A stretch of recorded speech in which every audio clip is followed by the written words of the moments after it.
Welcome into the Stack Shack Sports Show. It is a Tuesday, so you know what that means. We're going through every single game in the NFL. Because it is week one of the playoffs, there are only 6 games to talk about, which means we're going to get to spend a little bit more time on each game. But I'm going to give my thoughts on every single one, starting with the Texans and the Browns. This busted my bracket on the first game. I said last week I probably wanted the Texans to win. I thought they were the best story coming into the NFL playoffs this year, and I should have just gone with the heart. Should have gone with the heart. That's what I get for not going with my heart, and instead trying to overthink this. This game was fairly close in the first half, at least at the beginning of the first half especially. Houston came out firing on all cylinders. I was actually very impressed that Houston's offense was as dominant as they were against a Browns defense that's been pretty scary. Myles Garrett, I thought, would be a major factor. That was one of my keys to the game for the Browns and why I thought they would win. He was mostly neutralized in this game. Flacco played very well to start. He has the 2 bad interceptions, one of them really bad. The other one, maybe miscommunication on the route, we're not sure. So 2 bad picks that go for touchdowns, that obviously really blew this game open. But yeah, look at the Houston Texans. So excited for them, so happy to see them win. CJ Stroud can absolutely play. These quarterbacks, they're coming out of college ready to go. And the ones that aren't, you can tell right away. I think gone are the days of needing to wait season after season starting. Now, when we get to the Packers, I'll talk about why I think Jordan Love's doing so well. And I do think there is some value in sitting a new quarterback for a little while. But CJ Stroud seems to be ready to play. So happy for the Houston Texans. Get a playoff win. It's quite wild, very ironic that Baker Mayfield won a playoff game since leaving the Browns sooner than the Browns won a playoff game. Pretty wild there. Moving on to the Kansas City Chiefs versus Miami Dolphins. Okay. Chiefs were never in doubt here. This was one of my favorite bets of the week. It turned into one as we went on. I didn't love 4.5 points. I felt like that was a little weird of a number to go with. So it was not in my locks of the week, but I did actually bet this one. It was one of my bigger bets of the week. As we got a little closer and the weather just kept staying terrible. Miami against Kansas City in Kansas City when there's a blizzard going on, it's Kansas City all the way. It was never in question. Tua looked awful. I mean, if you look at stats, it's pretty bad. I mean, Patrick's not great, but Tua looked bad. The ball did not fly well in the wind, in the cold. The Miami Dolphins looked uncomfortable the entire time. I do think it is time to have a conversation about Tua. His contract is starting to get close to coming up here. Will they re-sign him to something big? Tua is a winning quarterback. They were 11-7 this year with the loss to Kansas City counting there. They won 11 games. Unfortunately, they couldn't win the last game of the season to get a home playoff game. Right? This was avoidable. Get a home playoff game. They could have been playing in warm Miami instead of going to frigid Kansas City, -30 degrees. It's all on them. They had an opportunity. That's why that game was so important and very disappointing that they lost. Tua as a quarterback moving forward, do you pay him big money? That's the big question. He's not bad. He's just bad in cold weather. And unfortunately, the Miami Dolphins are in the AFC. And currently, the best teams in the AFC over the last couple of seasons. Okay, let's think about this. Well, Kansas City, super cold weather this time of year in the playoffs. Buffalo, ridiculously cold, windy, bad weather during the playoffs. Cincinnati, they weren't there this year, but their last 2 years they were in the AFC Championship. Cold, windy, not great conditions in the winter when playoffs are going on. Baltimore, same situation. The Miami Dolphins are in a tough situation for Tua because all the best teams are cold weather teams in this conference. That's just where they're at. And, you heard people talking pregame. They were talking about Josh Allen. And Buffalo was saying how when they drafted Josh Allen, they specifically looked for traits to say, hey, he's got to be a big, strong quarterback with the right hand size and the right arm strength to be able to throw the ball in Buffalo in the winter, in the playoffs.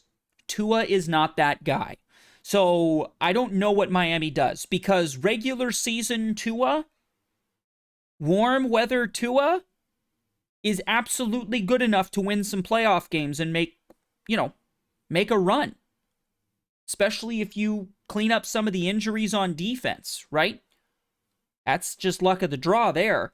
But during the regular season, Tua with those weapons, and if you can get a defense behind him in warm weather, is very dangerous.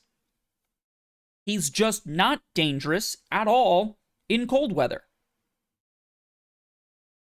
Now, I was a little disappointed in this game. I thought Miami needed to use Tyreek Hill more.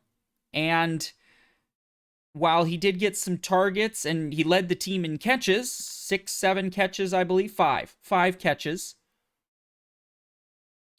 I don't think they utilized him well. I don't know if they set up Tua as well as they could have. I was surprised with the lack of screens, bubble screens, traditional screens. I thought they'd run the ball maybe a little bit more. I mean, Tua threw it almost 40 times. That's not a recipe to win in that weather. Look at rushing. Pacheco, one of my locks of the week. I said he'd get at least 20 carries. Big plus 196 odds. We hit it easily. Mostert led the team with 8 carries. That is not enough carries. For 33 yards? Are you kidding me? I don't know what the Miami game plan was. Give credit to the Chiefs defense. They're legit. Go look at Snead's numbers against some of the wide receivers he's been playing against. Just locks them out.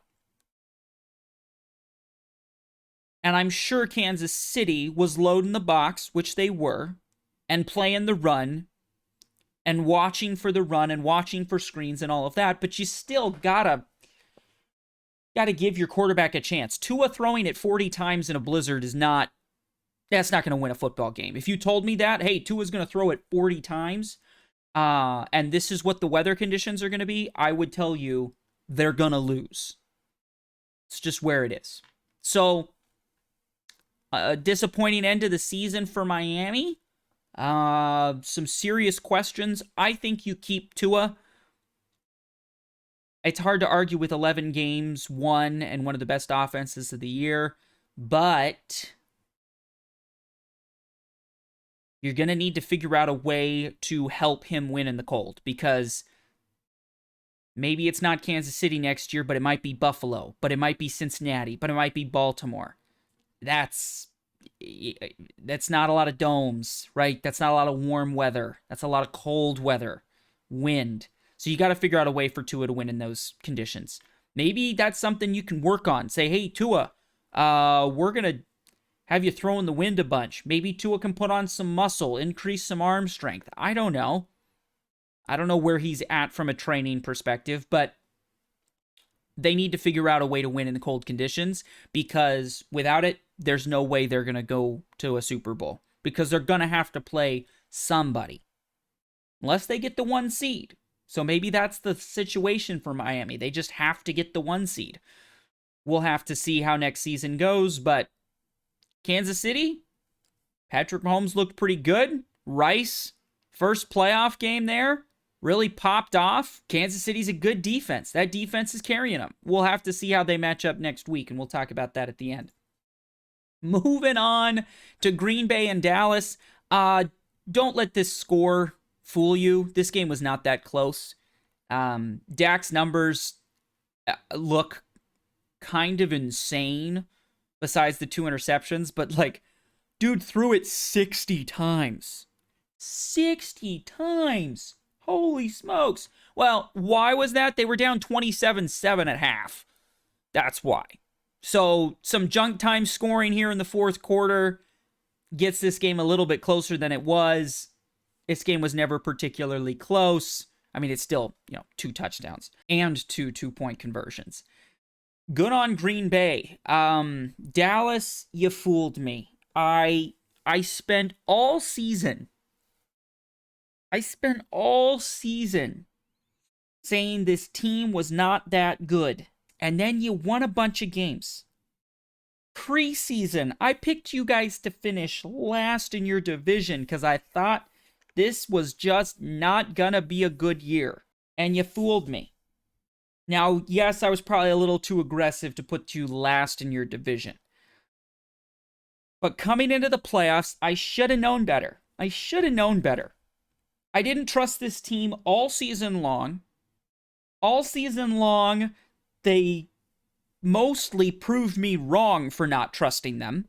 And then you get to the playoffs. I finally say, you know what? I think Dallas is pretty good. Let's put them in the NFC Championship game. And you lose in the first round. At home.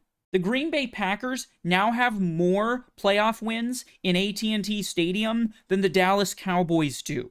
Green Bay is 6-0 when they play Dallas, when Dallas is at home. This is ridiculous.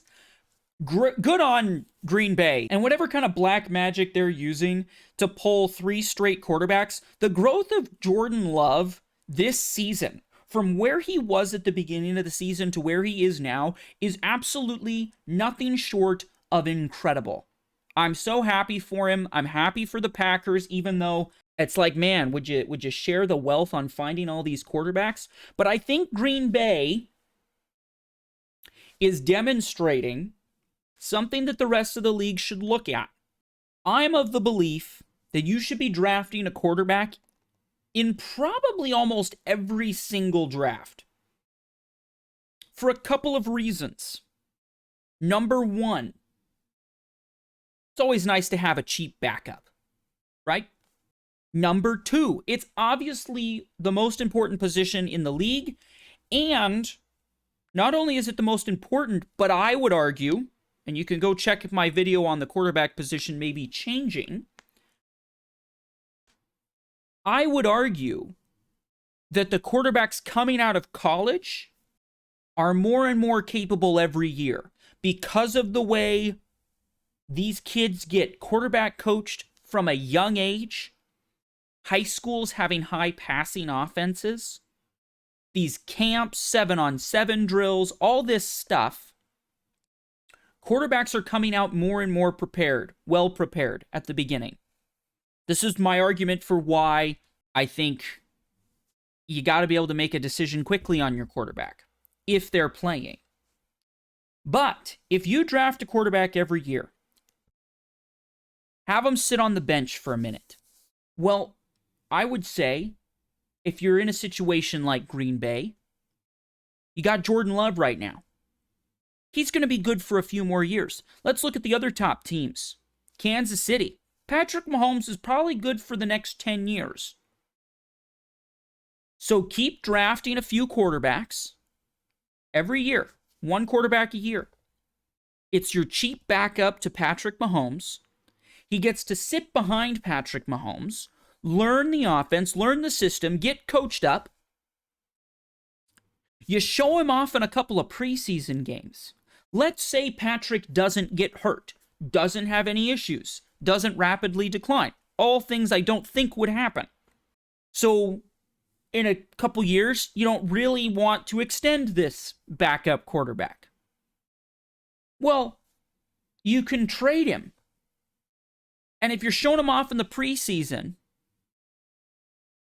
And we're all going, wow, that dude can play.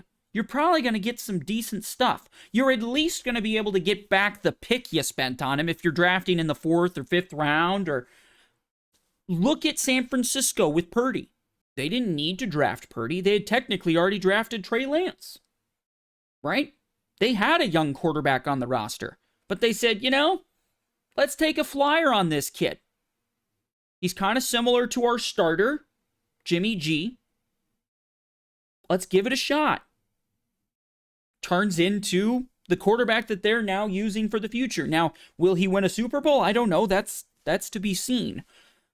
But this process of taking in a quarterback, letting him sit for a little bit, it has a ridiculous hit rate.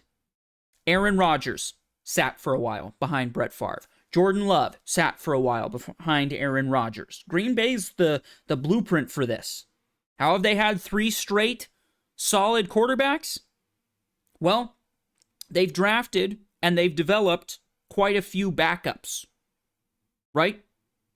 And they were able to go through a couple of them. It's not like Jordan Love is the first new quarterback on the roster. Remember Flynn? Came in, threw for like 6 touchdowns. They traded him away to Seattle, I think, for a bunch of picks. Worked out pretty well. Benching a quarterback, having him on the bench, having him be the backup for a little while seems to work. Even Patrick Mahomes didn't start week 1. Now, you're probably going to come after me and be like, well, what about CJ Stroud? Okay. So there's a couple of times where the quarterback's going to come in that you draft, and he's just going to be so significantly better than everybody else that you're like, you know what? Let's put him in. Let's put him in. And there are teams that are desperate, right? Carolina, they have to play Bryce Young. They don't have any other really options. But what I'm making the argument is that regardless of who your quarterback is, I think you should draft one quarterback a year. See if he can play. Give him a little time. If he can't play after a couple years, you move on to the next one. Maybe you could say draft a quarterback every other year. Find somebody you like in the 3rd round. Because there's too many good quarterbacks out there that if you sit them on the bench for a little while, give them a little time to develop, even if they don't start for you, even if you've got Lamar Jackson, Patrick Mahomes, Joe Burrow, Josh Allen, these guys that we think, oh yeah, that's going to be a solid quarterback there for a long time. Even in that case, nothing wrong with having a cheap, capable backup on a rookie deal that you can then trade when he comes in, one game because Joe Burrow has an ankle injury. I mean, look at what the Bengals have done with Jake Browning this year. Jake Browning is now a valuable piece. If they had him under contract and could trade him, absolutely they could do that. And that would be a valuable asset. Get yourself some more picks. You're at least getting the pick back. That's all I'm trying to say. So Green Bay, shout out to Green Bay for finding another quarterback who seems to be able to play. And shout out to Jordan Love for really developing as a player this season. It's been pretty remarkable to watch. Moving on to our Sunday night game. Oh man, were we close, boys. Boys and girls, ladies and gentlemen, listeners across the globe, we were really close on this one. We had Rams money line. Yeah, it would feel really great if I would have taken Rams plus 3 points because I would have won it. But we went 1 for 2 this week. The Pittsburgh game ended up getting postponed, right? So that bet got canceled from our bets of the week last week. So I'm not going to count. I got him at 9.5 last week, expecting the game to be played on Sunday, and it obviously was not played on Sunday, so moving on, right? That bet was canceled. I'm not really going to count that in my bets of the week because, well, the bet was canceled. Rams money line, almost had it. Almost had it. There's a big call at the end of this game, the no call on the pass interference on Puka Nacua. It was pretty bad. I think officiating this weekend was okay. Good, maybe. I might even say good. but there were a few that were rough. And the Puka Nacua no call on the pass interference. I mean, the dude is pulling him down. He can't jump and catch the ball. Should have given him a first down. Should have guaranteed them a field goal to take the lead. At least forced Jared Goff to drive him down and get a field goal to win the game. Unfortunate that they missed it. I do think the NFL, following this season, needs to consider some options for reviews.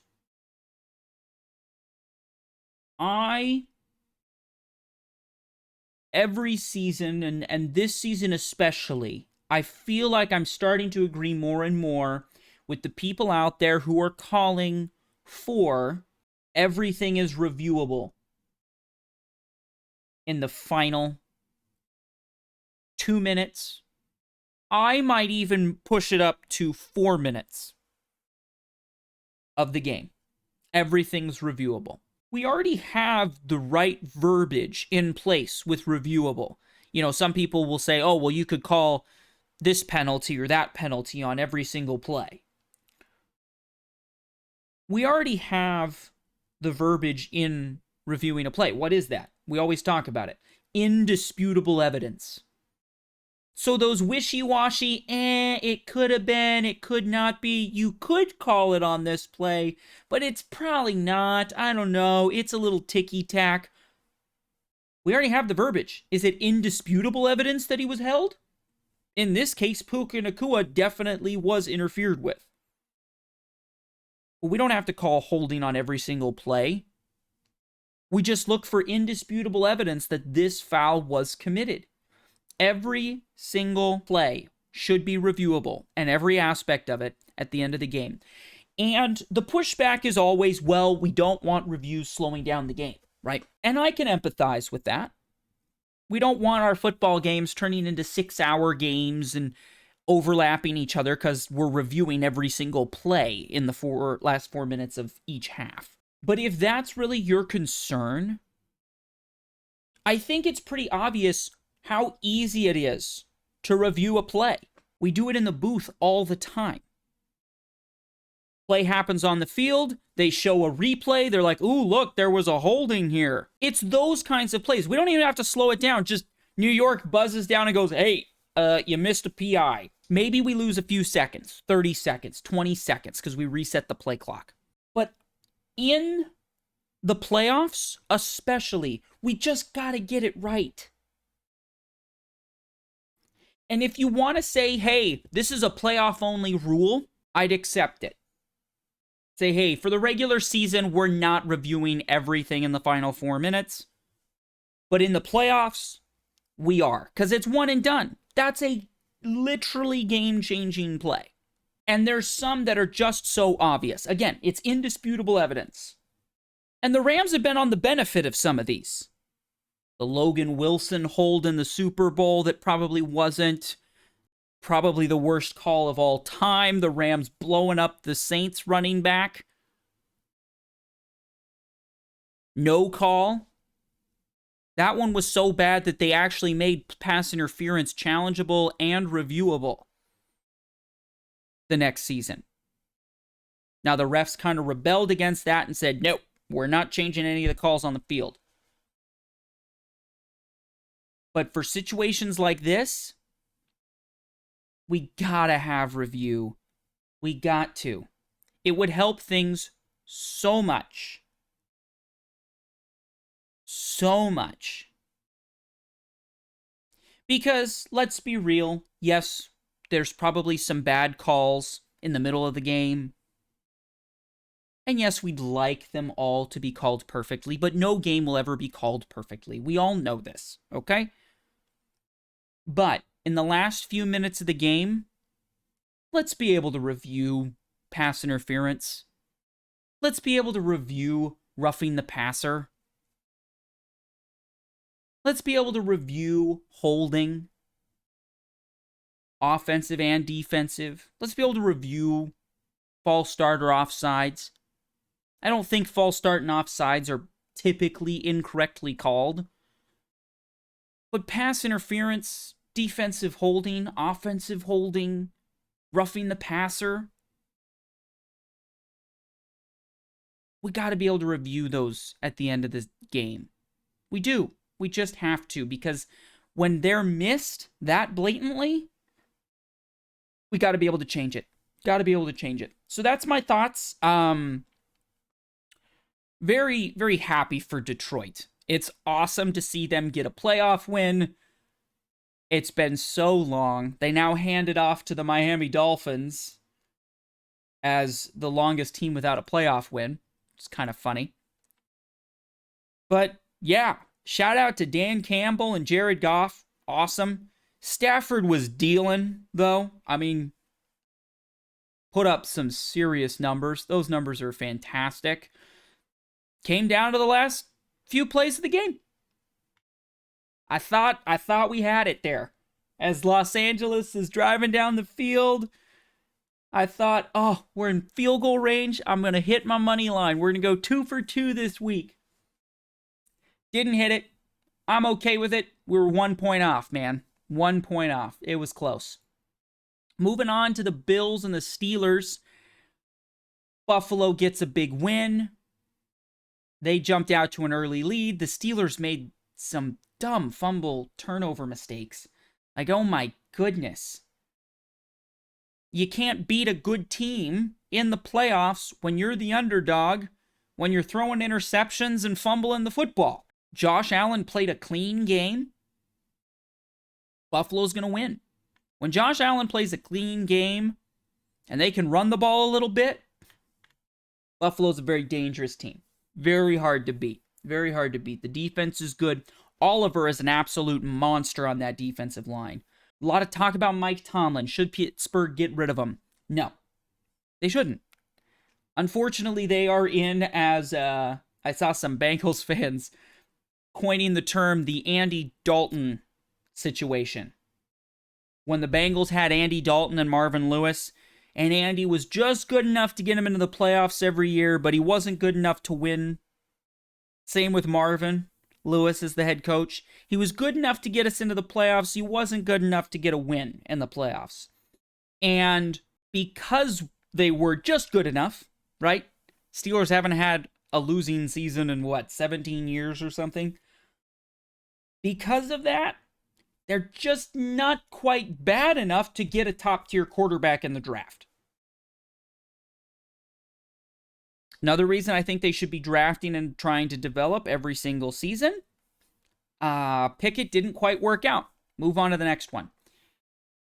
But Pittsburgh probably needs to help their salary cap on defense. Their defense is old. It is still good, but it is old. They need to get cheaper on defense, and they probably need to go try and find a free agent quarterback. I don't know who that is, but this team does feel a little bit like it's a quarterback away. I would not fire Mike Tomlin, although Mike Tomlin may want out. I could absolutely see him looking at his roster, looking at the situation, going, I've been here forever. I need a break. Maybe taking a year off, or, hey, I just need new scenery and moving to someplace else. There is something to be said about, sometimes you just need a change of scenery. Look at Andy Reid. That's a perfect example. Now, in that case, the Philadelphia Eagles actually fired him. But he had a lot of winning seasons, made some playoff runs. He needed to move to Kansas City, draft this young kid named Patrick Mahomes after doing well with Alex Smith, but they drafted a new one. They didn't settle. They thought, well, let's take the young kid, see if he's really good. He turned out to be really, really good. There you go. That's the situation you're in. And maybe that's what Tomlin needs. Maybe he needs a change of scenery. Go to LA. The Chargers are an undisciplined mess. What is Mike Tomlin's teams typically really good at? The details. Playing really hard. Finishing seasons, finishing games. If the Eagles' job opened up, which we'll talk about in a moment, Sirianni gets run out of town. That's a team that just, I mean, it feels like they lost the locker room and they fell apart. Tomlin is a great culture builder. That could be a good fit. A team like Atlanta, team like Washington, some teams that have just not really been talked about or thought about in recent years. He could bring some relevance to them. So I think there's a lot of good places he fits, including in Pittsburgh.